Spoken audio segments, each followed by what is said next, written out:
Isaías capítulo 64, 4. Porque desde a antiguidade não se ouviu, nem com ouvidos se percebeu, nem com olhos se viu, Deus além de ti, que trabalha para aquele que nele espera. Você pode repetir somente a última parte? Que trabalha para aquele que nele espera. Quem espera no Senhor aqui, levante a mão. Para quem que Deus trabalha? Diga, para mim. Tome posse da palavra. Como eu tenho sentido prazer em ensinar a igreja a tomar posse da palavra. Para quem que Deus trabalha, a igreja? Para mim. Isso aqui mata o diabo. Porque tudo que Deus faz é para você. Ele pensa em você o tempo todo. Todas as ações do Pai é em teu favor.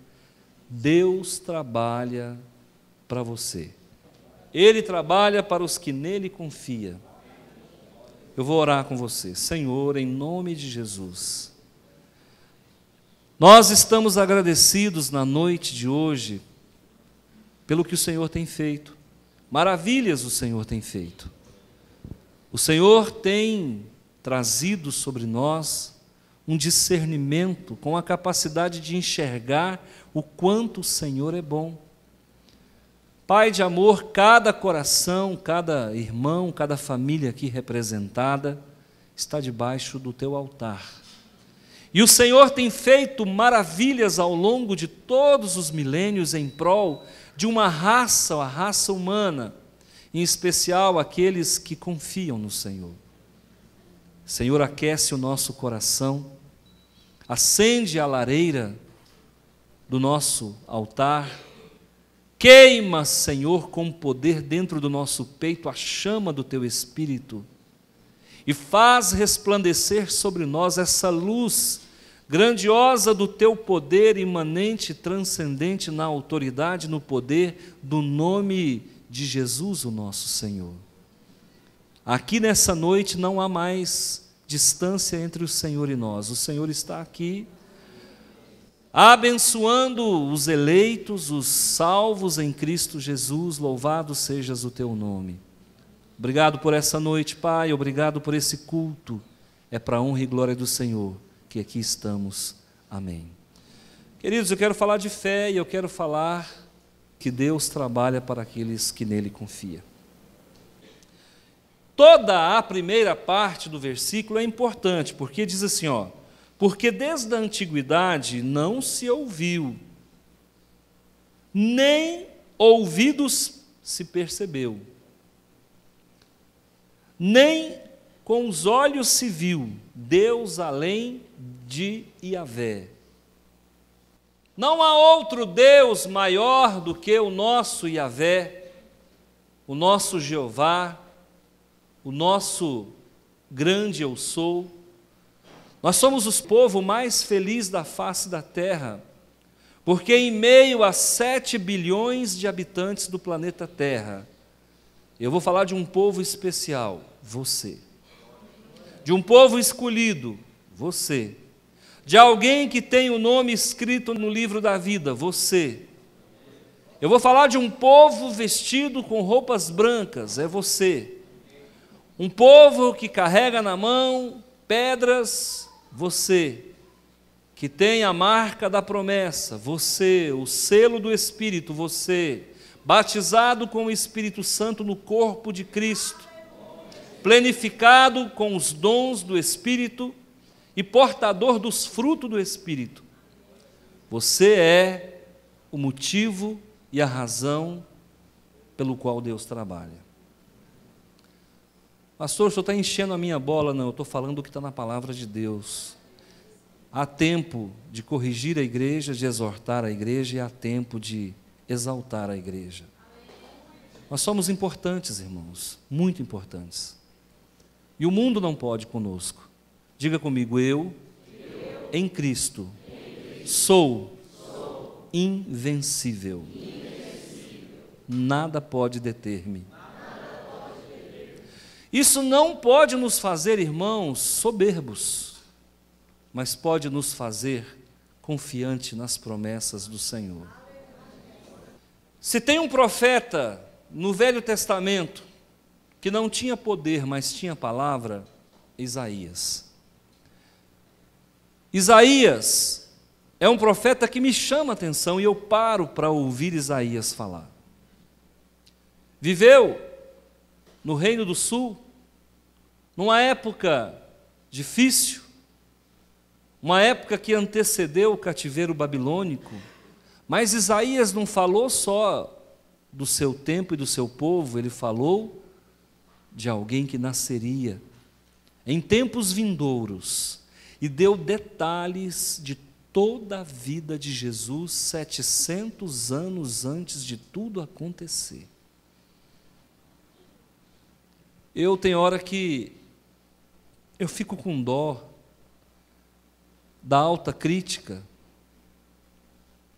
que estuda sobre os autores dos livros da Bíblia. Povo crente e que duvida do que está escrito e se autodenomina alta crítica dentro do Evangelho, dentro da palavra, para questionar o que é inquestionável.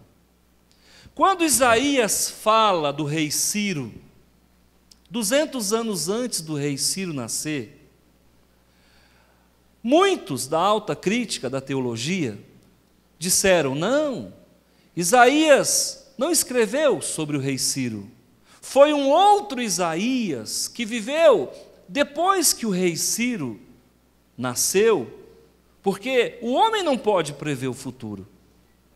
Eu fico com dó, irmãos, porque eu não preciso disso para viver e nem você. Nós temos fé suficiente para crer que Deus pode falar 1000 anos antes de algo acontecer. Existe um ramo da teologia que é chamado teísmo aberto, ou teologia do processo, que diz que Deus não pode prever o futuro, que Deus não pode evitar as catástrofes, porque Ele não conhece o futuro. O Deus desse povo não é o nosso Deus, porque o nosso Deus, Ele é onisciente, onipresente e onipotente. Eu creio nessa teologia de um Deus que tudo sabe, que tudo vê e que tudo pode, e não de um Deus humano que mora no céu. Então eu não creio na teologia do processo e no teísmo aberto. Eu creio numa teologia de um Deus que é soberano sobre a terra e sobre o mar.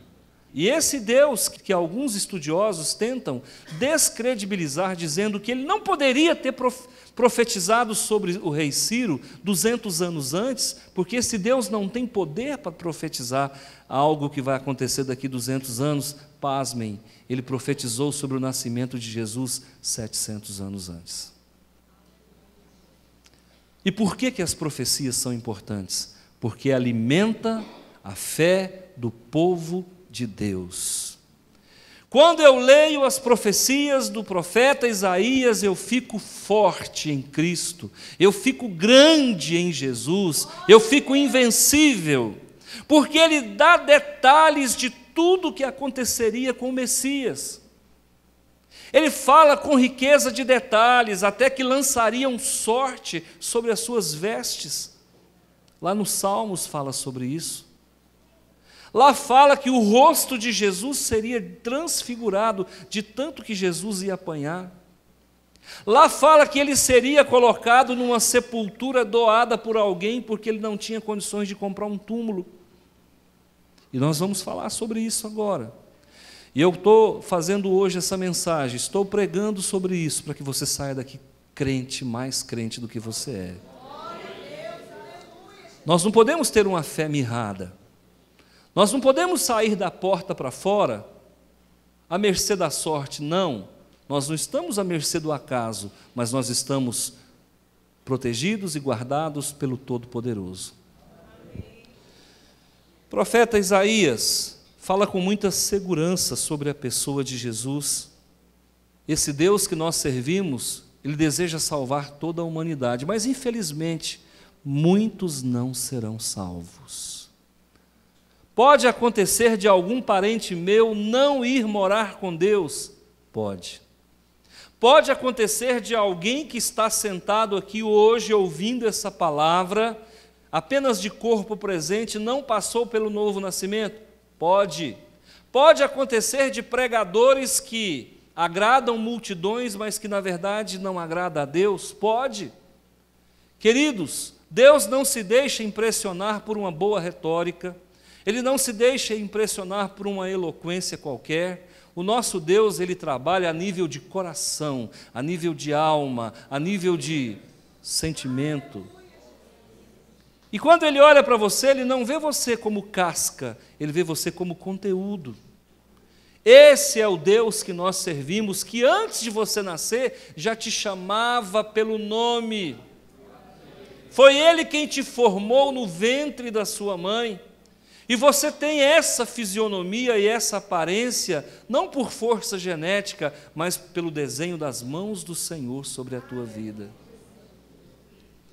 Eu vejo crianças tão lindas, mas tão lindas, mas tão lindas, e quando eu olho para os pais, falo, meu Deus, isso é milagre, genética não dá conta de fazer isso, esse menino é lindo demais, essa menina é linda demais, e eu olho para o pai, para a mãe, eu falo, dá não, filho, é a mão de Deus trabalhando, confundindo os sábios.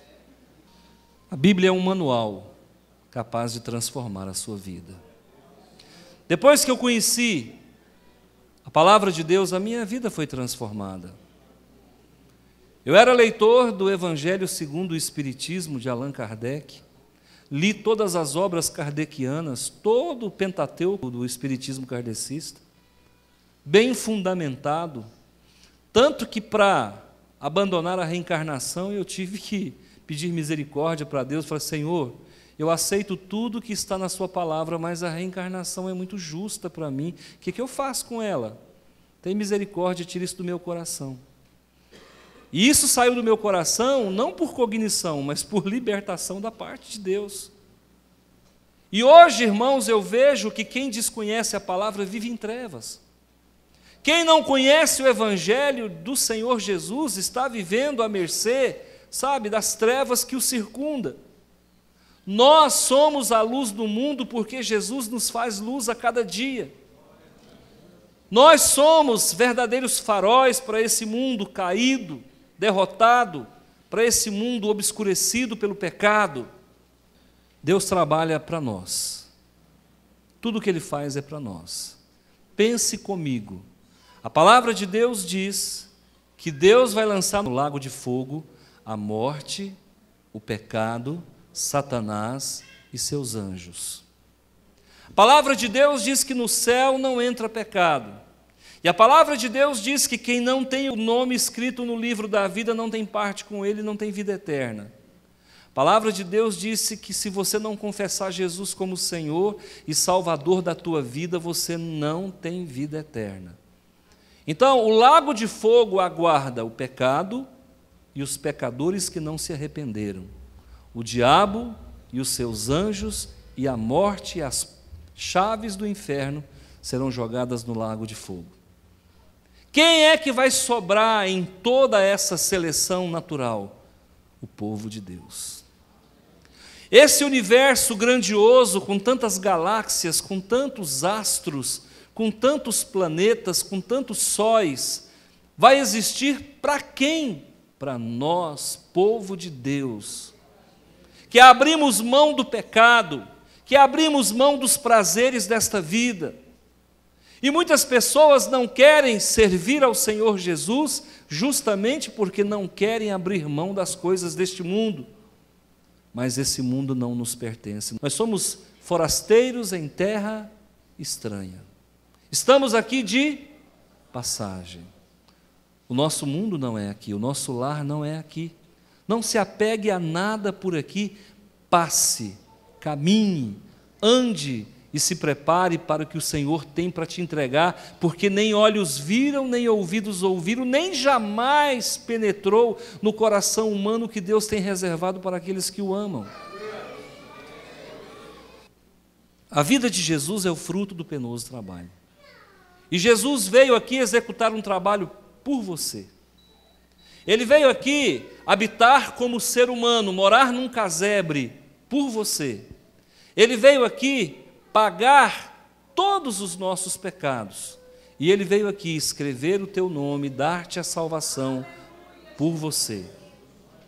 Todo o trabalho que o Senhor realiza é em teu favor.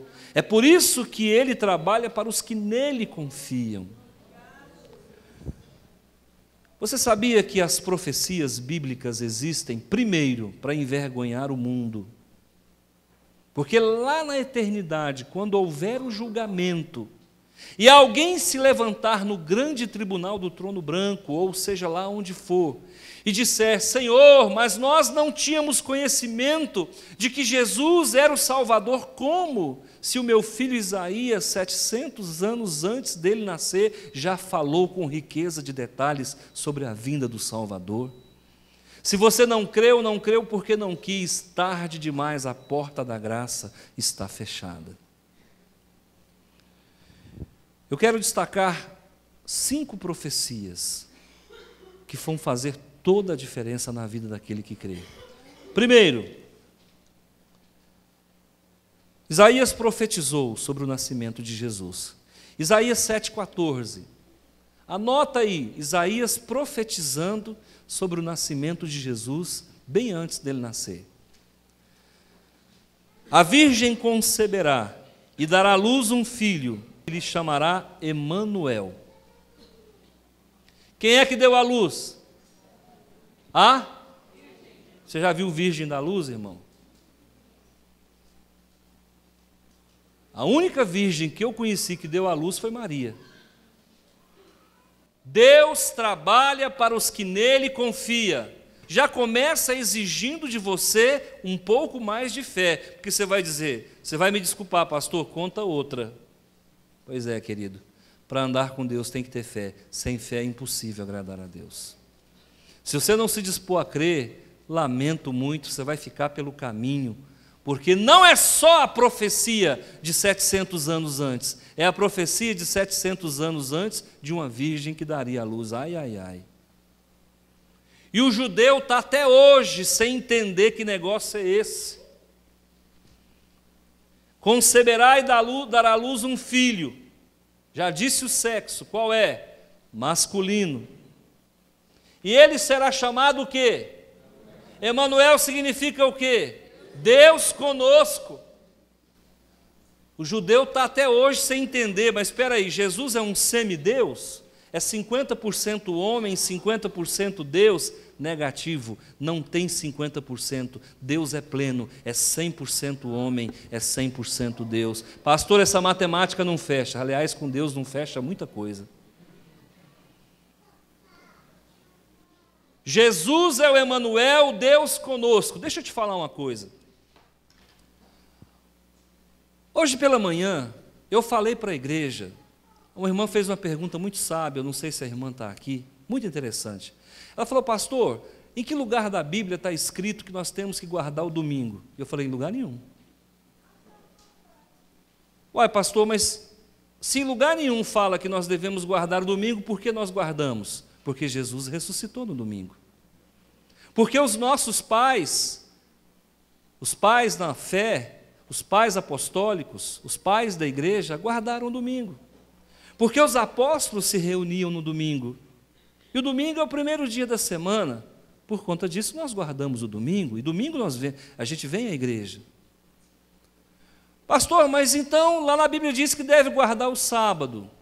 Eu disse: queridos, então aproveita, não faz a barba também não, já faz uma circuncisãozinha, já vai evitando a carne de porco, já deixa de andar mais de 800 metros a partir de sexta-feira às 18 horas, já que você quer ser judeu, faz tudo completo, já mata um bezerrinho no quintal de casa, já vai fazendo tudo. A nossa fé não é judaica, irmãos. E nós não estamos invalidando a palavra de Deus, não. Nós estamos guardando um dia, sim, o dia que Jesus ressuscitou, que foi no domingo pela manhã. Dentro da cultura grega, preste atenção no que eu vou lhe dizer, eu quero que você preste atenção, hoje é dia de aprendizado. Dentro da cultura grega helenística daquela época, se dizia que o universo tinha uma alma, e essa alma se chamava Logos. Isso não é a igreja romana que falava, não eram os judeus que falavam, não eram os apóstolos que falavam. Existia uma filosofia grega que dizia que o universo tinha uma alma, e que essa alma se chamava Logos, ou seja, a palavra. Olha como Deus trabalha de forma maravilhosa. Ao mesmo tempo que Jesus é chamado para os judeus de Emanuel, o Mashiach, o Messias, ele é chamado para os gregos de o Logos, e aí se pregou o quê? Que o Logos havia nascido. No princípio era o verbo, ou seja, no princípio era o Logos, e o Logos estava com Deus, e o Logos era Deus. E agora, pasmem, o Logos mora naquela rua ali, ó. Ele é filho da Maria. A alma do universo, o Deus do universo está morando entre os homens. O grego entendeu isso. O judeu até hoje não entendeu. Então, gente, o nosso Jesus é Deus. E Ele habitou entre nós. Ele pisou no mesmo chão que nós pisamos. Ele foi no mesmo banheiro que nós fomos. Ele bebeu a mesma água que nós bebemos. Ele comeu o mesmo pão. Ele sofreu as mesmas dores, dor de dente, de unha encravada, o mesmo que você viveu. O Jesus Todo-Poderoso, o Emanuel, o Deus conosco, Logos, a alma do universo, o Filho do Deus vivo, também viveu. Isso muda tudo. Agora não tem mais desculpa, não tem mais por que não servir a Deus, porque o próprio Deus nos serviu. Quem falou disso? Isaías. E para que existem as profecias? Elas existem justamente para envergonhar o homem e dizer: acorda, porque o sobrenatural está habitando entre nós. Tem pessoas que olham para Jesus e apenas vê Jesus como o filho da Maria. É muito pouco para o Filho de Deus. É muito pouco para o Logos. Ele é muito mais do que filho de uma mulher virgem. Ele é o próprio Deus encarnado. E ela foi escolhida, mas se não fosse ela, seria outra mulher, porque Deus não é refém de homem. 2. Isso se cumpriu em Mateus capítulo 1, 18 a 23. 2. Isaías profetizou sobre a mensagem da cruz, lá em Isaías 8,14, vai anotando aí. 700 anos antes ele disse: ele será pedra de tropeço e rocha de ofensa, sepulcros caiados. Eu nunca chamei ninguém de sepulcro caiado. Sepulcro caiado, você vai saber bem o que é no dia dos finados, dia 2 de novembro. Você vai chegar no cemitério, aqueles túmulos mais branquinhos. A família normalmente contrata alguém para pintar de cal. Sepulcro caiado, pintado de cal.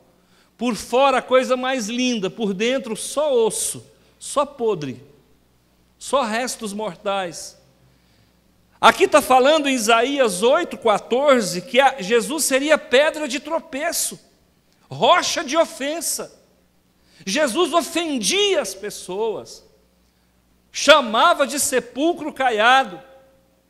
João Batista chamava de raça de víbora. Ô louco, mas que dupla é essa? Um chama de víbora, o outro chama de túmulo.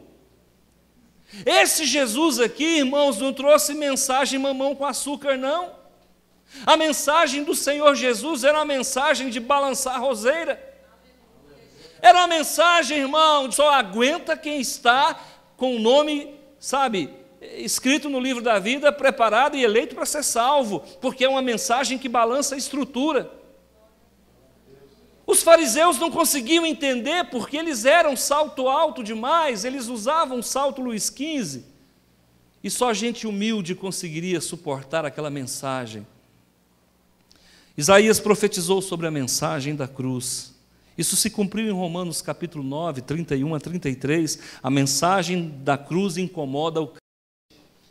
Se uma pessoa não nascer de novo, não suporta a mensagem do Evangelho mais do que 120 dias. Pode prestar atenção. Quem não está disposto a ser nova criatura, não fica nessa igreja mais do que 4 meses. Vai embora. E vai embora odiando de preferência o pastor. Esse homem é muito duro nas palavras. Vá com Deus. Aproveite e se converta. Porque a palavra do Senhor aqui, irmãos, ela não é fácil para quem está vivendo errado.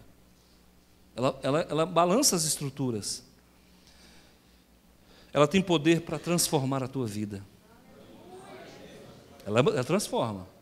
Um dia alguém estava numa outra igreja, há muito tempo atrás, passando por um monte de lutas, com a vida bem tortinha, e eu sabia mais ou menos o que ele estava passando. O casamento aos frangalhos, eu falei, irmão, deixa eu falar um negócio para você. Vem congregar comigo 120 dias. Se em 120 dias Deus não fizer uma obra na tua vida, por favor, não fala mais comigo. Eu sou um mentiroso, e tudo que eu prego não tem valor. Ele falou, eu aceito o desafio. Quando venceu os 120 dias, ele me procurou. E falou, pastor, eu quero comunicar ao senhor que eu estou indo embora da igreja. Eu falei, meu Jesus. Eu falei, o que foi, irmão?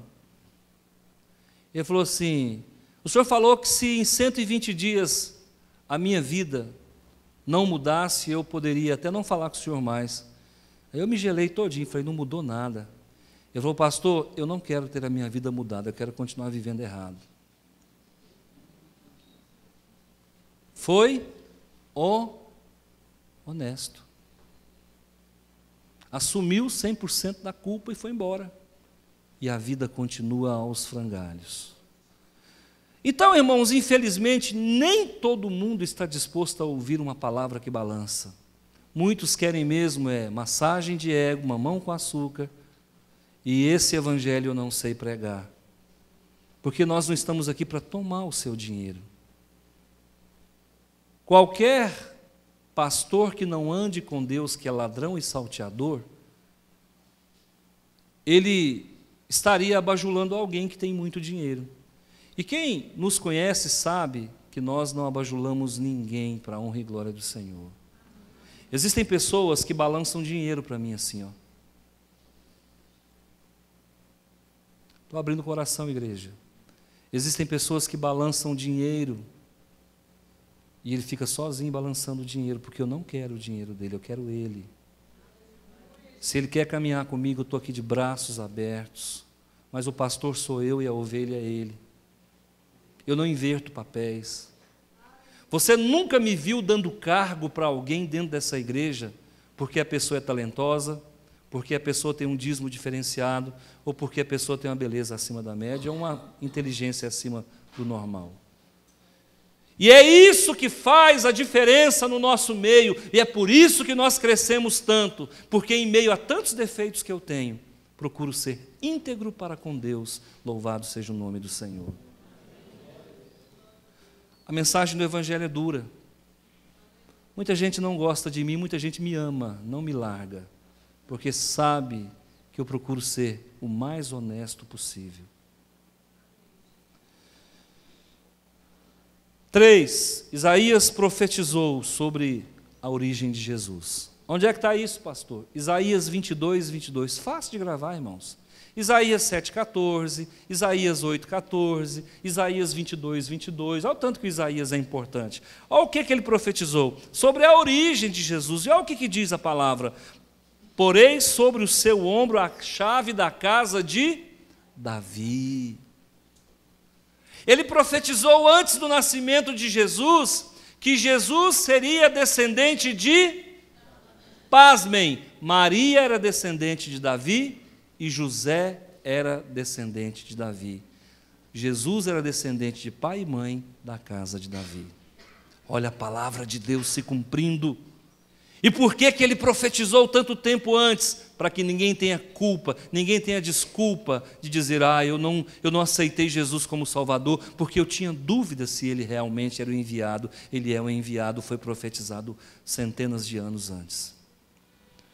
A linha escarlate passa pela vida de Davi. Preste atenção, a linha escarlate da salvação que há em Cristo Jesus passou pela vida de uma prostituta. Qual é o nome dela? Porque Deus ama as prostitutas, irmão. Ele não ama a prostituição, mas Ele ama as prostitutas que se arrependem. A linha escarlate da salvação que há em Cristo Jesus passou por uma moabita. Como se chamava a moabita? Ruth. Quem era Ruth? Uma estrangeira. Sabe por quê? Porque Deus ama os estrangeiros.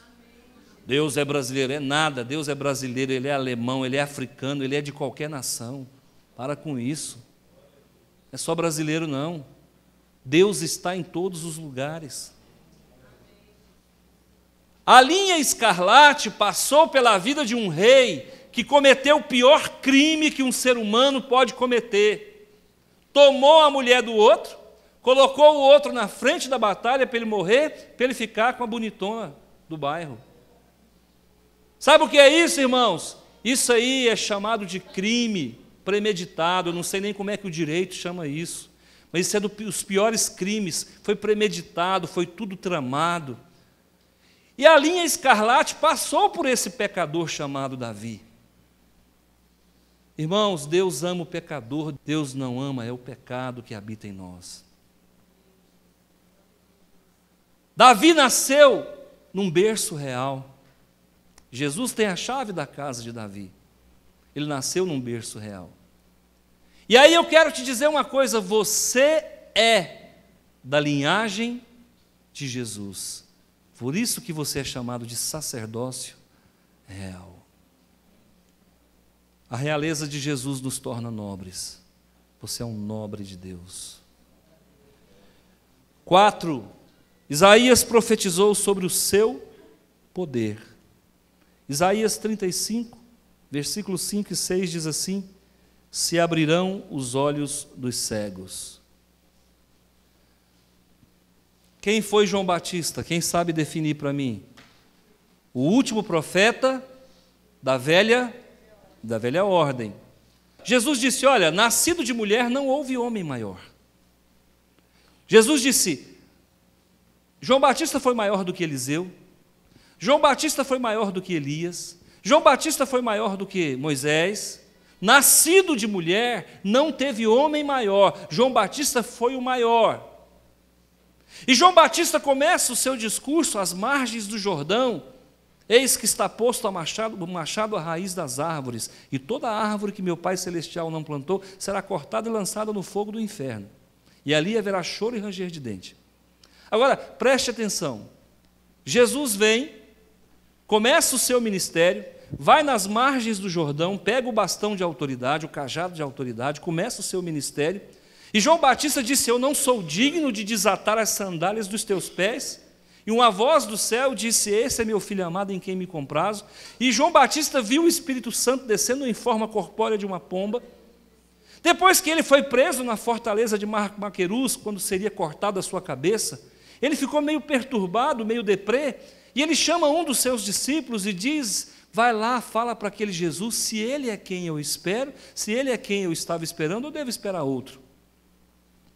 Um dos discípulos de João vai até Jesus e ele disse para o discípulo de João, volta lá, diga para João que os cegos veem, que os surdos ouvem, que os paralíticos andam e que os mortos são ressuscitados.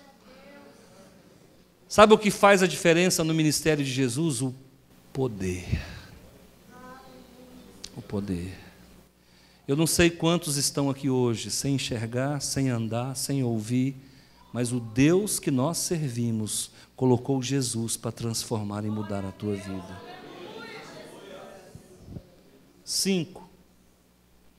Isaías profetizou sobre a missão de Jesus. Qual é a missão de Jesus? Está em Isaías capítulo 25, 8. Tragará a morte para sempre. Cadê a morte? Onde está a morte?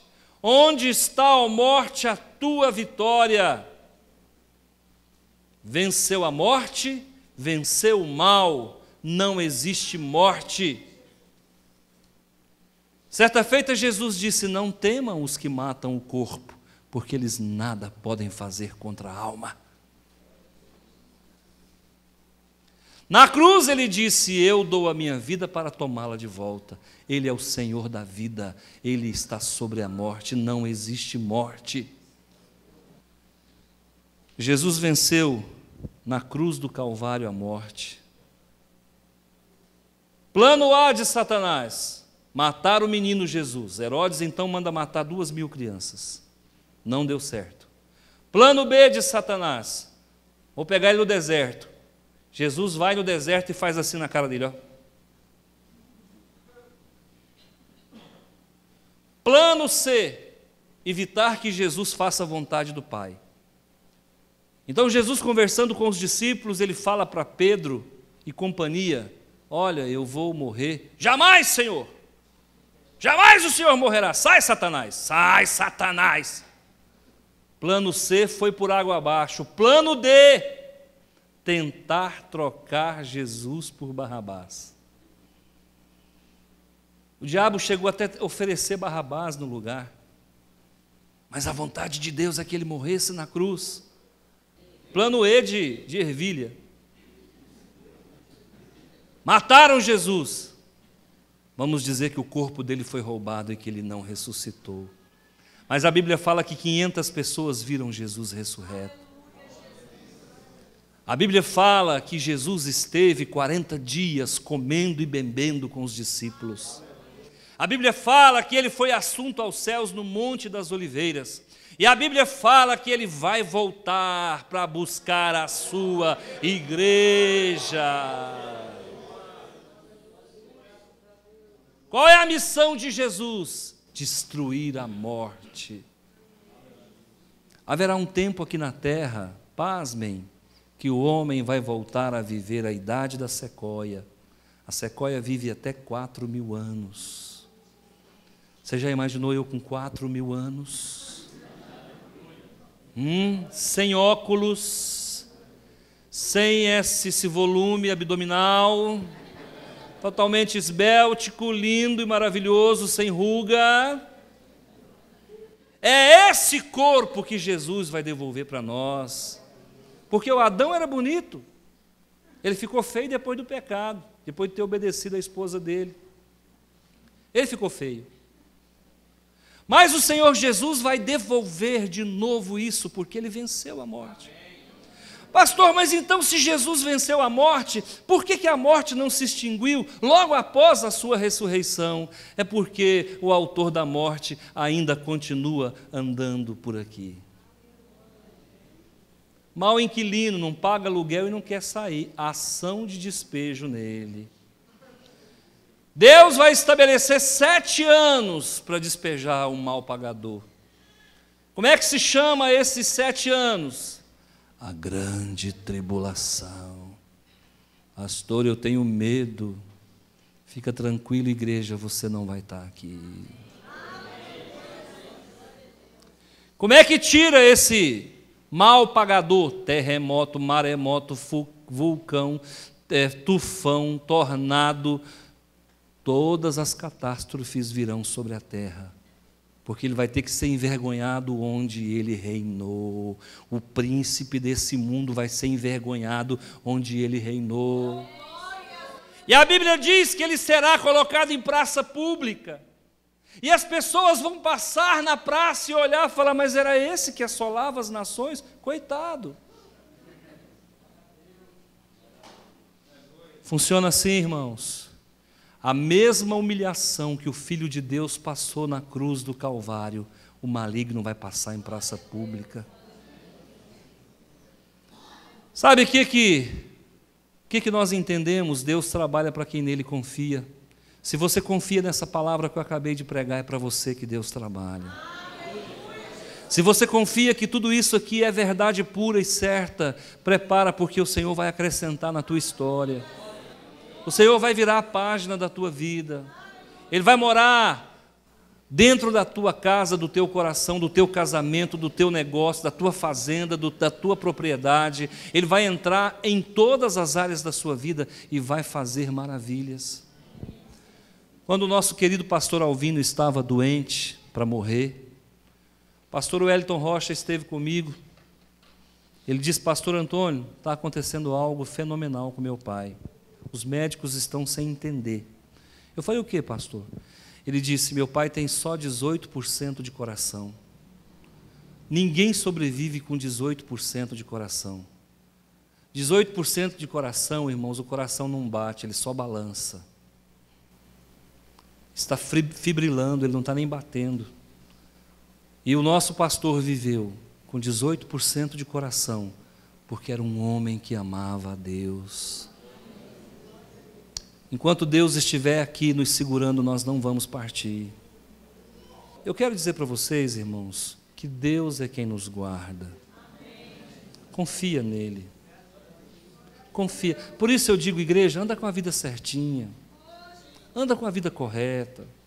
Evita certas coisas, certos lugares, certas pessoas, certos comentários, certas brincadeiras, certas aventuras. Porque numa hora dessa pode faltar crédito para você. Então, Deus trabalha para quem nele confia. Eu não sou melhor do que ninguém, irmãos. Eu poderia não estar aqui agora. Mas o Senhor é quem guardou e é Ele é quem guarda. Se Deus tivesse que fazer aquela arma não funcionar também, Ele faria. Está nas mãos dEle, a nossa vida é dEle. Nós estamos de passagem por aqui, amanhã ou depois seremos chamados para a vida eterna. Mas enquanto aqui estivermos, vamos dar o nosso melhor para Deus, para o nosso irmão, para o nosso próximo. Amém?